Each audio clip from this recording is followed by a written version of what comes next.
Hi, welcome back to my channel. My name is Laura, and in today's video, we're going to be discussing about what a Pandas series is, how to create one using the Pandas library, and some basic operation and methods that you can use on the series. This video is going to be split into a couple of parts, so feel free to fast forward to the section that's most relevant to you. I'm really excited to be filming this, so let's get started. A Pandas series is a one-dimensional labeled array capable of holding any data type in Python, whether that's numbers, strings, boolean, lists, tuples, sets, or dictionaries. You can think about it as this powerful data structure that is used for data analytics and mainly data manipulation. It's comprised of two different parts, the index and the data. The index, you can think about them as row labels. They provide a way to uniquely retrieve data points. So for example, you'll see on the first row, for the index, if you call index 0, it'll return to you orange. If you call out the index 1, it'll return to you apples, and so on and so forth. In this example, we only have integers as the index because that's usually the default, right? If you don't specify the index, well, I'll show you in a little bit in the coding section. If you don't specify it, it'll automatically be 0, 1, 2, and 3. However, this can be integers, it can also be strings, it could be various data types, and it doesn't have to be in numerical order. The data is the actual information or values that we work with. It's the values that we perform operations and basic methods on.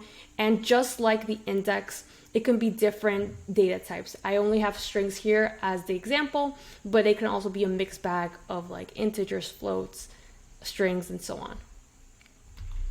You can think about the series as a column in an Excel sheet, where you have the already labeled rows being the index and then the column being the data. And let's jump right into the code. I'll be using Jupyter notebooks, but feel free to use any IDE that you feel comfortable with. If you do want to follow along, I will have this notebook down below just in case you do want to go through this and code along with me.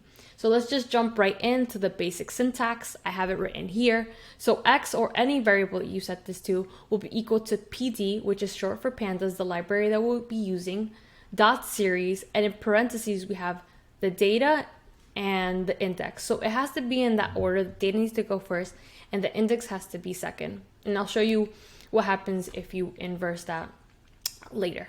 So first, the library. So the only one that we're going to be using is Pandas. So import Pandas as PD. Now, how do you actually create the Pandas series?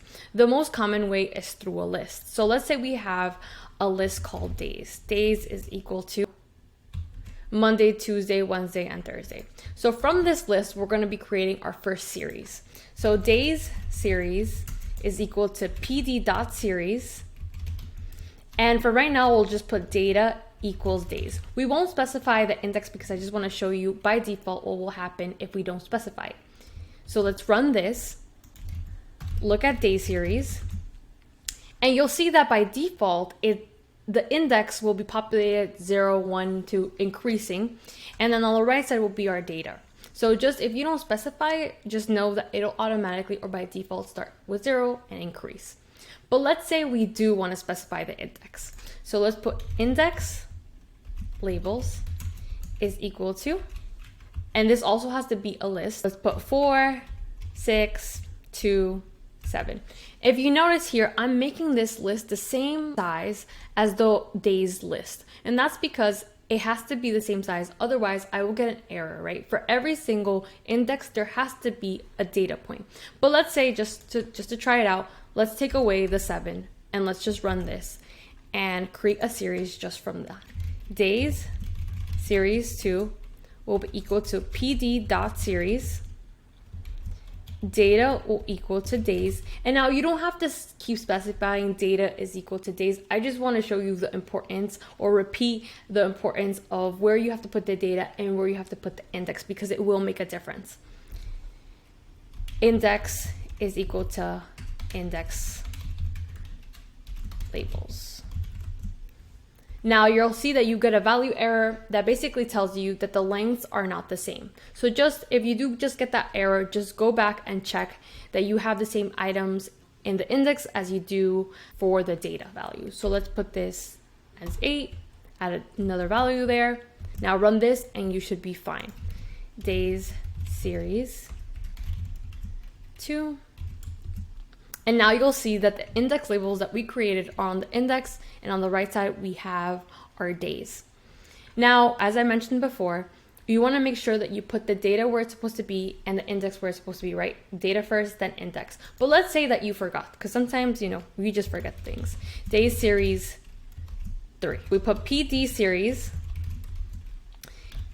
index labels, and then we have here days. And we just want to copy this over just to see how it looks. And we see that although it's not wrong, it ran perfectly fine. It's probably not the outcome that you wanted, right? On the left side is the days, and on the right side is what you wanted to be your index. So just remember that for some reason that this is just the way that a syntax is. So just put data first and then put the index values. Now, a second way to create a series is through a dictionary. So let's say we have a dictionary called groceries equal to, and I have this on the side here. Now, before I create the series, I want to just explain that the keys, which are the bananas, the oranges, and the apples, will serve as your index, and your values 3, 2, and 5 will serve as your data points. Grocery series, and you don't have to actually specify what's going to be the data or what's going to be the index, because it already know that based on the keys and the value. So pd.series, and all you got to do is put in the groceries. And let's just copy that over just so you can see how that looks. And on the left side are the keys, on the right side are the values, which are now the index and the data. So now, how do you access values, right? We've been talking about the index and its importance of retrieving values. So we have the groceries series, which we just looked at, right? Now let's say I want to pull in, right? Let's say this is a very long series and I want to know what's the value of oranges. So groceries series, and in brackets, specify oranges. And then we'll get the value of oranges back. Now let's say that, looking back at the day series, and let's say that I want to pull the data point Wednesday. So I'd have to do the same thing. I look at the day series, and from the index value, I call the index value 2, and now we get back Wednesday. The same thing for Tuesday. Day series, Tuesday. So it's really based off of the index, right? We call the index to give us the data on the right side. So how do you slice a series, or how do you get a part of that series? Looking back at the day series, if we wanted to get Tuesday through Thursday, we just have to specify that based off the index. So let's look at day series, and let's get 1 to 4, because if you put 1 to 3, it'll just give you 1 to 2. So you just have to put 4. So now we get Tuesday, Wednesday, and Thursday. And you can just play around with this as you'd like. You can also add series together. So let's say we have another series called groceries 2 is equal to. Okay, so now we have groceries series 2, right? It has everything that grocery series had, except it has pineapple. So let's look at grocery series again, just to look at that, right? Let's say you want to add both of these together, right? So we have all groceries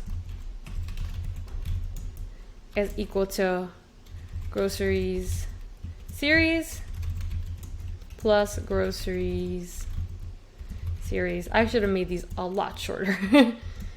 And then just see what happens here. So what's going to end up happening is that it will add the series together. However, the one that they don't have in common, which is the pineapples, is going to be a null value. I also want to point out that all of these values end up converting to a float. So just keep that in mind when you are adding a series together. Now let's say you want to add a data point to all groceries. So let's say we want to add veggies to our series. Veggies. And then we want to specify the value. Let's say we want 15 veggies. We'll print out all groceries again here. And you'll see that now we have the veggies here. So if you want to add anything to a series, you can also go ahead and do that. So you can also now apply functions. This is the most frequent way that I have used series, just applying different functions because I want to just know what's going on with the data, how to manipulate the data.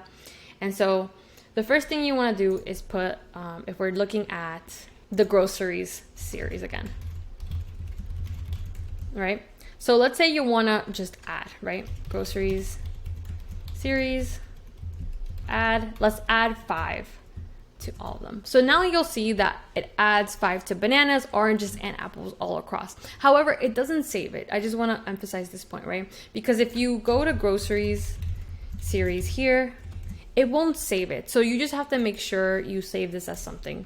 Let's just call it GS for grocery series, right? Now, if I print out GS, now it'll save it. However, grocery series still remains the same. So let's just keep using grocery series. So grocery series dot subtract, you can just imagine it's going to subtract from the original one. You can also look at the minimum and maximum values. So grocery series dot min, you'll get the minimum value, dot max, you get the maximum value, the grocery series dot sum, you'll get the sum of everything, right? So you get 3, 2, 5 will be 10 here. You can also look at the unique values. So let's say we have groceries series again, dot unique, you'll get the unique values. Now over here, there's no unique values, but if there were, then it would just show, for example, 3 or just 2 if there was only 3 and 2 in the series. You can also sort the values. So now it sorts it by numerical order, and you can also sort the index. So dot sort index. And while the index are not numerical, it will arrange them or sort them in alphabetical order. So as we mentioned before, we were dealing with missing values, right? We were looking at all groceries. So how do you deal with missing values? Well, first you want to identify where they are. So all groceries dot is null, just to see where a value or where a data point is null. So if over here, pineapples is true. You can also do it the other way around just because you can. Groceries dot not null, and it'll give you like the reverse of that, right? However, what's most important is how do you fill that null, right? So all groceries, you can use fill NA, and let's say we want to fill it with 19. Now pineapples will be 19, or any other null value will be 19. Again, just want to reiterate that for this to stay, you have to set it to a variable. You can also just replace values as well, since we're on the subject of putting in values. Dot replace. And let's say we want to place apples. Instead of 9 apples, I want to have 3 apples. Now we have apples, which are 3. You can also convert the series into different types, right? So let's say we have, again, all groceries, because we're working with that now. Let's say we want to convert it back to a dictionary, right? Well, let's just do this, and it converts it back to a dictionary. The same thing with the list, actually. Instead of to dict, we're going to put to list. And instead of it giving you back the indexes, it'll give you back the values or the data points. We can also turn this into a data frame, which will be my next video if you are interested. So all groceries dot to frame or data frame, and then it won't have a column name, so you have to specify that. So name is equal to, let's just call it amount. And now you'll see here that on the index side we have the apples, the bananas, and on the right side we have the data, which is the amount, right, that we had here. You can also send this over to an Excel if you want to. All groceries to Excel, and we put groceries, XLSX, groceries list.